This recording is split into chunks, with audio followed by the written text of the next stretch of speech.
Hi అండి. Welcome back to SS Telugu audio నవలలు.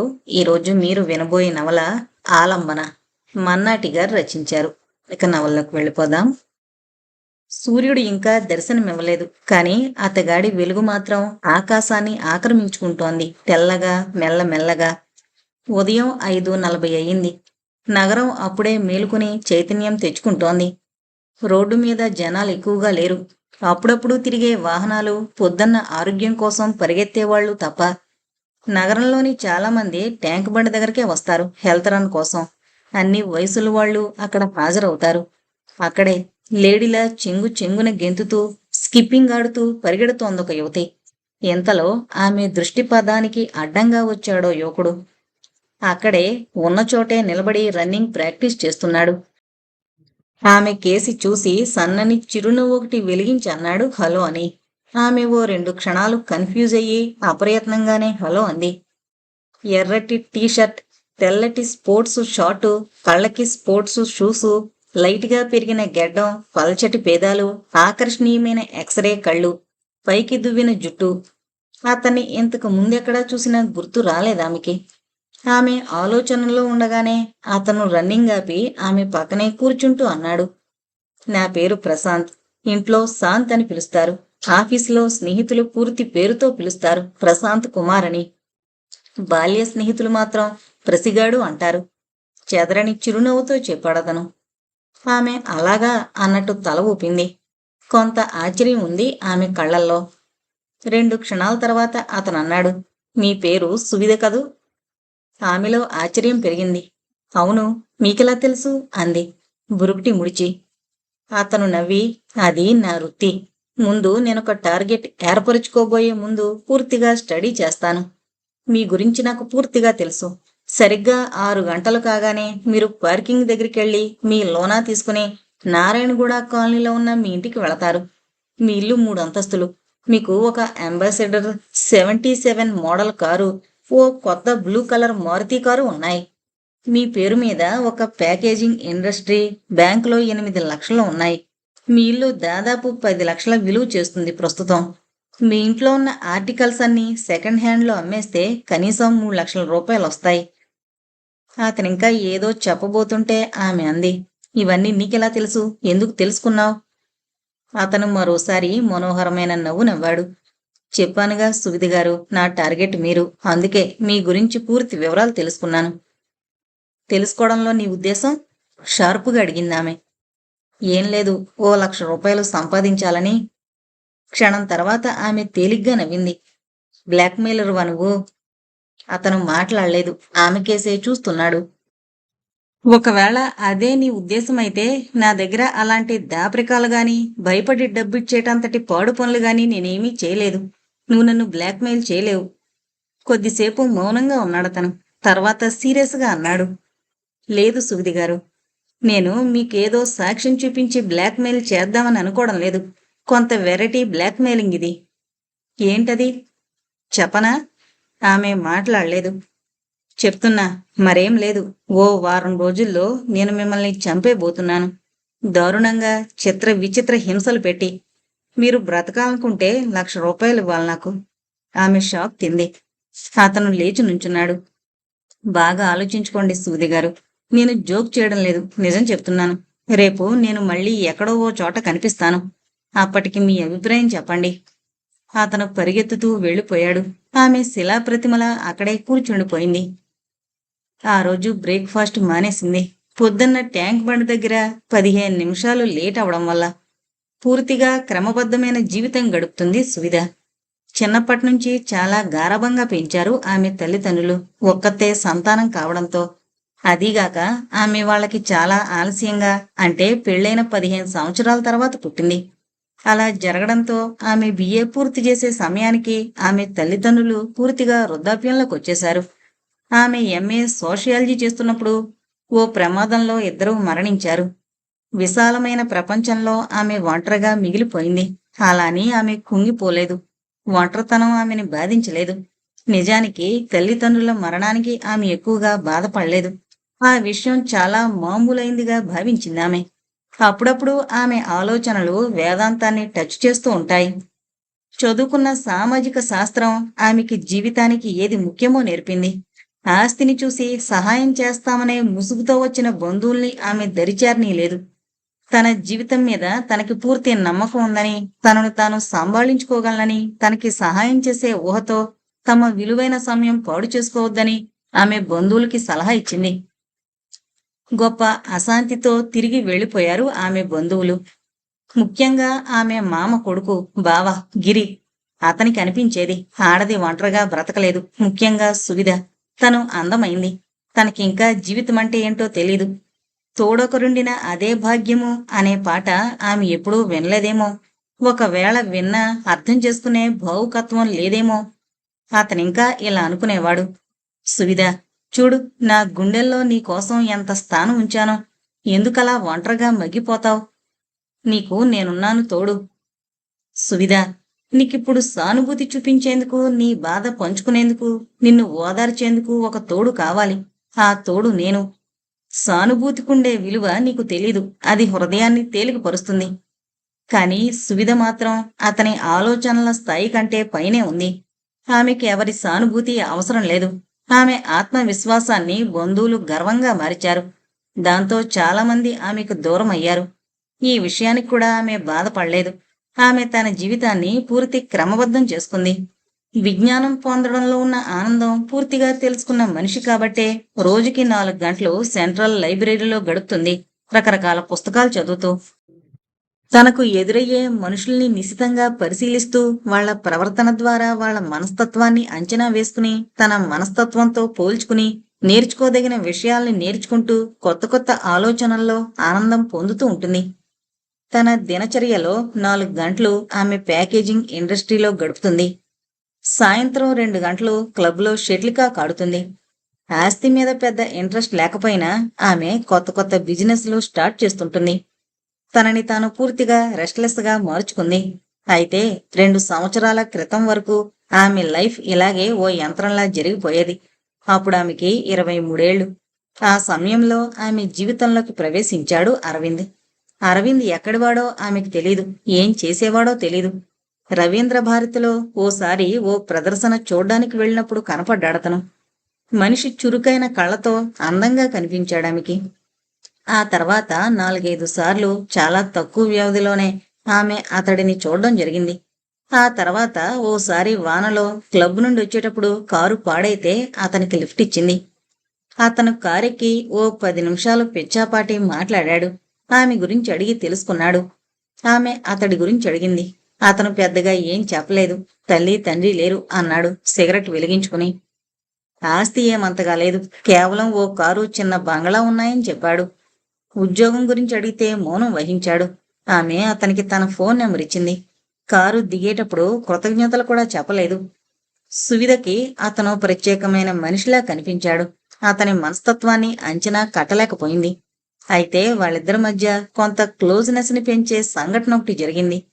ఆ రోజు రాత్రి 9:30కి సువిధ నిద్రకు ఉపక్రమించబోతుండగా రింగ్ అయింది టెలిఫోన్.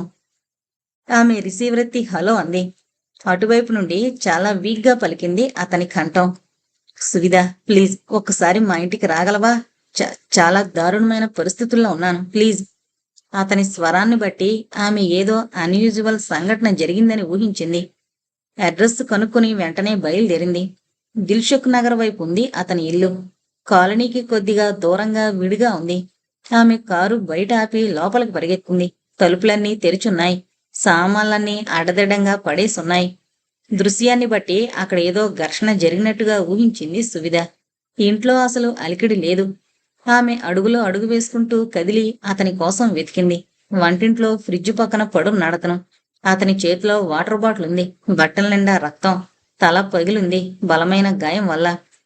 ఆమె నిమిషం సేపు స్థాణువులా నిలబడిపోయింది.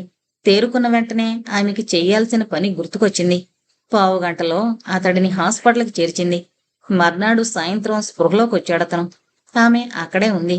ఆమెను చూసి బలహీనంగా నవ్వాడు. మెల్లగా అన్నాడు, నాకు తెలుసు సువిధ, కేవలం నువ్వు ఒక్కదానివే నన్ను కాపాడగలవని. అందుకే ఫోన్ చేశాను నీకు. అసలెలా జరిగింది? దొంగలు పడ్డారు. నేను తిరగబడ్డాను. థ్యాంక్ గాడ్, ప్రాణాపాయం జరగలేదు అంది సువిధ. అతను నవ్వాడు మళ్ళీ. కొంత నిశ్శబ్దం తర్వాత అన్నాడు. ఇప్పుడింక పర్వాలేదు సువిధ, నువ్వు వెళ్ళిపోవచ్చు. ఆమె అతని ముఖంలోకి పరిశీలనగా చూసింది. తర్వాత లేచి వెళ్ళొస్తాను అంది. అతను నవ్వి ఊరుకున్నాడు. ఇంటికి చేరుకున్న తన పనిలో తాను నిమగ్నం అవలేకపోయిందామె. కళ్ళు మూసినా తెరిచినా ఆమెకు అరవింద్ కనిపించసాగాడు. కనీసం థ్యాంక్స్ కూడా చెప్పలేదు. మళ్ళీ కలవమని కూడా అనలేదు. ఆమెకు వెళ్ళి అతన్ని చూడాలనిపించేది, కాని బలవంతాన నిగ్రహించుకునేది. 15 రోజుల తర్వాత ఉన్నట్టుండి క్లబ్లో కనిపించాడు. ఆమెని చూసి చిన్నగా నవ్వాడంతే. ఆమె బదులుగా హలో అని ఊరుకుంది. కాఫీ తాగుదాం, అలా వస్తావా అడిగాడతను. ఆమె క్షణం ఆలోచించి సరే అంది. ఇద్దరూ హోటల్లో కూర్చున్నారు. మాట్లాడుకోవడానికేమీ లేనట్లు మౌనంగా. మీ ఆరోగ్యం ఎలా ఉంది అని ఆమె అడగలేదు. ఇలా ఉంది అని అతడు చెప్పలేదు. కాఫీ తాగుతున్నప్పుడు అడిగాడు. సువిధా, ఒక విషయం అడుగుతున్నాను, సూటిగా సమాధానం చెప్పు. అడగమన్నట్లుగా తల ఊపిందామె. అతను సిగరెట్ వెలిగించుకుని అన్నాడు. నేను నిన్ను పెళ్లి చేసుకోవాలనుకుంటున్నాను. నీ అభిప్రాయం చెప్పగలవా? ఆమె 2 నిమిషాలు ఆలోచించింది. అతన్ని పరీక్షగా చూస్తూ నన్నెందుకు చేసుకోవాలనుకుంటున్నారు? అతను నవ్వి అన్నాడు. అనవసరమైన ప్రశ్నిది. నాకు నువ్వంటే ఇష్టం కాబట్టి నిన్ను చేసుకోవాలనుకుంటున్నాను. ఆమె అంది. రేపు చెప్తాను ఆలోచించి. అతను సరే అని లేచాడు. కాని ఆ మర్నాడు అతను కనిపించలేదు. ఆ తర్వాత ఓ రోజు రాత్రి ఆమె ఇంటికొచ్చాడు. ఏం ఆలోచించుకున్నావు అడిగాడు. మెల్లగా చెప్పిందామె. చేసుకుంటాను అంతే. ఏమాత్రం ఊహించని విధంగా అతనామె బుగ్గల మీద ముద్దు పెట్టుకున్నాడు. ఆమె ముందు బిత్తరపోయి తర్వాత సిగ్గు దొంతరలోకి వెళ్ళిపోయింది. వెళ్ళొస్తా చెప్పి వెళ్ళిపోయాడు అతను. 1 నెల రోజుల్లో వాళ్ళ పెళ్లి జరిగిపోయింది. క్యాలెండర్ మారింది కాని కాలం తెలియలేదు. ఆమెకి బాగా పరిచయమైన ఓ లాయర్ ఆమెకు సలహా ఇచ్చాడు, ఆస్తి అతని పేర రాయిద్దని. ఆమె ఆలోచించి అలాగే అంది. ఆ సంవత్సరం గడిచాక తెలిసిందామెకి అరవింద్ తాగుతాడని. ముందు మామూలుగానే తీసుకుంది, కాని రోజు రోజుకి క్వాంటిటీ పెరిగిపోయింది. 6 నెలల్లో అతనికి సర్వ దుర్లక్షణాలు అలవడ్డాయి. గుర్రపందాలు, పేకాట, హెవీ డ్రింకింగ్. ఆమె అతన్ని కంట్రోల్ చేయలేకపోయింది. 24 గంటలు మత్తులో ఉండడం అలవాటు చేసుకున్నాడతను. కారణమేంటో ఆమెకు అర్థం అవ్వలేదు. నిజానికి పెద్ద కారణం కూడా లేదు. కేవలం స్నేహితుల వల్లే అలా తయారయ్యాడతను. తన ఆస్తి అమ్మేశాడు. ఆమె అతన్ని భరించలేకపోతుంది. డబ్బు కోసం ఆమెని పీడించసాగాడు. డబ్బు ఇవ్వకపోతే నానా రభస చేసేవాడు. ఇస్తే వారం వరకు కనిపించకపోయేవాడు. తర్వాత 6 నెలల్లో దాదాపు 50,000 రూపాయలు ఖర్చు పెట్టాడు. ఆమెకి అతన్ని ఎలా బాగుపరచాలో అర్థం కాలేదు. ఆమె మీద పూర్తి ప్రేమ కురిపించేవాడతను. అనవసరంగా అలవాటు చేసుకున్నానంటూ సెల్ఫ్ పిటీకి లోనయ్యేవాడు. ఆమె ఎన్నో రకాలుగా చెప్పి చూసింది. పరిస్థితులు చేతులు దాటిపోయినట్లుగా మాట్లాడేవాడు. ఆమెకేం చేయాలో తోచడం లేదు. అరవింద్తో పెళ్లి వల్ల ఆమెకి లభించిన రిలీఫ్, సౌఖ్యం మట్టిగొట్టుకుపోయాయి. మళ్లీ ఆమె జీవితం యాంత్రికమైపోయింది. అరవింద్ని పట్టించుకోవడం మానేసింది. అతను అడిగినప్పుడు కొంత ఘర్షణ జరగడం, తర్వాత ఆమె డబ్బులివ్వడం మామూలైపోయాయి. విడాకుల గురించి ఆలోచించిందామె. కాని ఆ ఆలోచన రావడంతో ఆమెకి చేదు తిన్నట్టయ్యేది మనసు. ఇలా ఆమె దిక్కుతోచని పరిస్థితుల్లో కొట్టుకుంటున్న సమయంలోనే ఆమెకి ప్రశాంత్ కనిపించాడు. చంపుతానని బెదిరించాడు. ఆమె నవ్వుకుంది. మోసం చేసేవాళ్లంటే ఆమెకు అసహ్యం. కలలో కూడా ప్రాణానికి భయపడి 1,00,000 రూపాయలు ఇవ్వడానికి సిద్ధంగా లేదామె. ఆమెకొచ్చిన ఒకే ఒక డౌట్, ఎవడి ప్రశాంత్?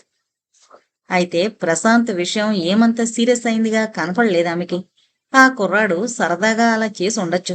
ఊరికే ఓ రోజు మనశ్శాంతి లేకుండా చేయడానికి, ఓ అమ్మాయిని ఆట పట్టించడానికి, లేదా తను గుర్తుండేలా చేయడానికి చేసిన చిన్న ట్రిక్లా కనపడింది ఆమెకి.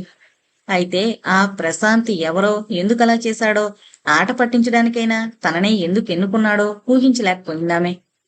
మొత్తానికి 9:30కి ఆమె ఆఫీసులోకి ప్రవేశించేసరికి ఆ విషయం పూర్తిగా మరిచిపోయింది. 9:30 నుండి 1:30 వరకు ఊపిరి సలపని పనిలో ఉండిపోయిందామె.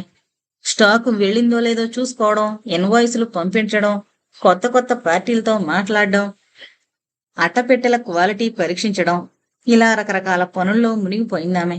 అయితే ఫ్యాక్టరీలోకి వెళ్లి క్వాలిటీని పరీక్షించేటప్పుడు జరిగిందా సంఘటన.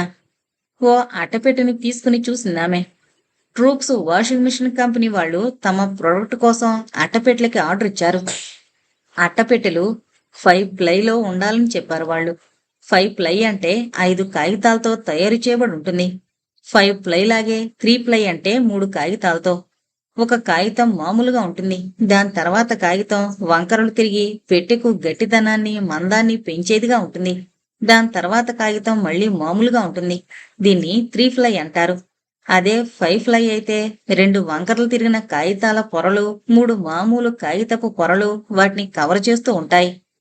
అంటే ఓ మామూలు కాగితం, ఓ వంకరలు తిరిగిన కాగితం, మరో మామూలు కాగితం, మరో వంకరలు తిరిగిన కాగితం, ఇలా అన్నింటినీ కలిపి వాటికి గమ్ రాసి అతికించి ఆ తర్వాత వాటిని మరికొన్ని మిషన్ల సాయంతో డబ్బాలుగా మారుస్తారు. కాగితం వంకర తిరిగేలా చేయడానికి కారుగేషన్ మిషన్ ఉపయోగిస్తారు. ఆ మిషన్లో 2 పెద్ద పెద్ద ఇనుప రోల్స్ పళ్లతో ఒకదాన్నొకటి కరిచి పట్టుకుని ఉంటాయి. ఆ 2 రోల్స్ మధ్య నుండి వెళ్లే కాగితం వాటి పళ్ల మధ్యన పడి వంకర్లు తిరుగుతుంది. అయితే ట్రూప్స్ కంపెనీ వాళ్ళు ఆర్డర్ ఇచ్చినట్లుగా ఆమె చేతిలో ఉన్న పెట్టె 5 ఫ్లైతో తయారు చేసింది కాదు, 3 ఫ్లైలో ఉంది. అది గమనించి ఆమెకు మతి పోయినట్లయింది. స్టాక్ రూంలో అప్పటికే 500 డబ్బాలు తయారు చేయబడున్నాయి. అట్టపెట్టెలు 5 ఫ్లైలో లేకపోతే వాళ్ళు రిజెక్ట్ చేస్తారు. అప్పుడిక ఈ తయారు చేయబడిన డబ్బాలన్నీ నెత్తికేసి కొట్టుకోవలసిందే. ఒక్కో డబ్బా దాదాపు 25 రూపాయల విలువ చేస్తుంది. అలాంటి డబ్బాలు 500 అంటే 7,500 రూపాయల నష్టం. ఆమె సూపర్వైజర్ శివరాంని పిలిచింది ఆఫీస్కి. శివరాం వచ్చాడు నమస్తే అంటూ. కూర్చోండి చెప్పిందామె. అతను కూర్చున్నాడు. పిలిచారట? అవును.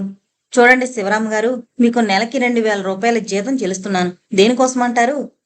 శివరాం ఆశ్చర్యపోయాడు. పనిచేస్తున్నందుకు చెప్పాడు తలంచుకొని. ఏం పనిచేస్తున్నారు మీరు? షార్పుగా సీరియస్గా వినిపించిన ఆమె కంఠస్వరంతో తల పైకెత్తి చూశాడు. ఆమెకి చాలా కోపంగా ఉంది.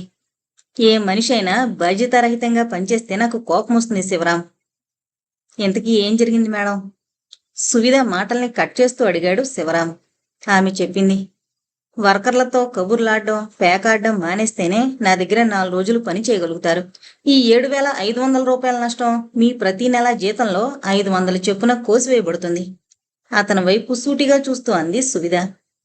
ఇది అన్యాయం. అయినా మీరు చాలా తప్పు చేశారు మేడం. అతను లేచి నిలబడుతూ అన్నాడు.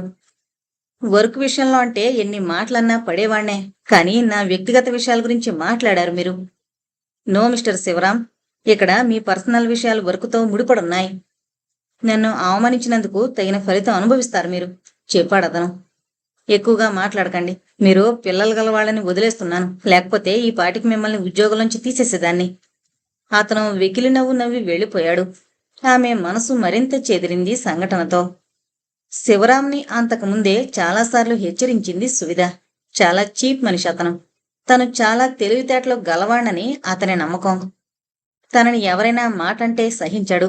ఎదుటి మనిషిని తేలిక చేయడానికి పూర్తి ప్రయత్నం చేస్తుంటాడు. ఓ చిన్న సైజు శాడిస్ట్ అతను. లేడీ వర్కర్స్తో అసభ్యంగా ప్రవర్తించడం, ఫ్యాక్టరీ వర్కింగ్ అవర్స్ అయిపోయాక అక్కడే కూర్చుని పేకాడడం, మందు కొట్టడం చేస్తుండేవాడు. ఇంతకు ముందొకసారి ఈ రిపోర్ట్లు అందినందుకు ఆమె అతన్ని ఉద్యోగం నుంచి తీసేసింది. అప్పుడు తన భార్యతో సువిధకి రికమెండేషన్ చేయించుకుని మళ్లీ జాయిన్ అయ్యాడు. అప్పటినుండే కొంత పగుంది అతనికి సువిధ మీద. ఈ వేల్టి సంఘటనతో అది రెట్టింపయింది. ఎదుటి మనిషి మీద ఒకసారి దురభిప్రాయం ఏర్పడిందంటే చాలు, ఆ తర్వాత అతను ఎన్ని నీతులు చెప్పినా బూతుల్లాగే వినపడతాయి. దురభిప్రాయం మరింత బలపడుతుంది. ప్రస్తుతం శివరాం పరిస్థితి కూడా అంతే. ఆమె మాట్లాడే ప్రతి చిన్న విషయాన్ని తన మదికే తీసుకుని క్షణక్షణం కోపాన్ని పగని పెంచుకుంటున్నాడు. ప్రతీకారం చేయడానికి ఎదురు చూస్తున్నాడు కూడా.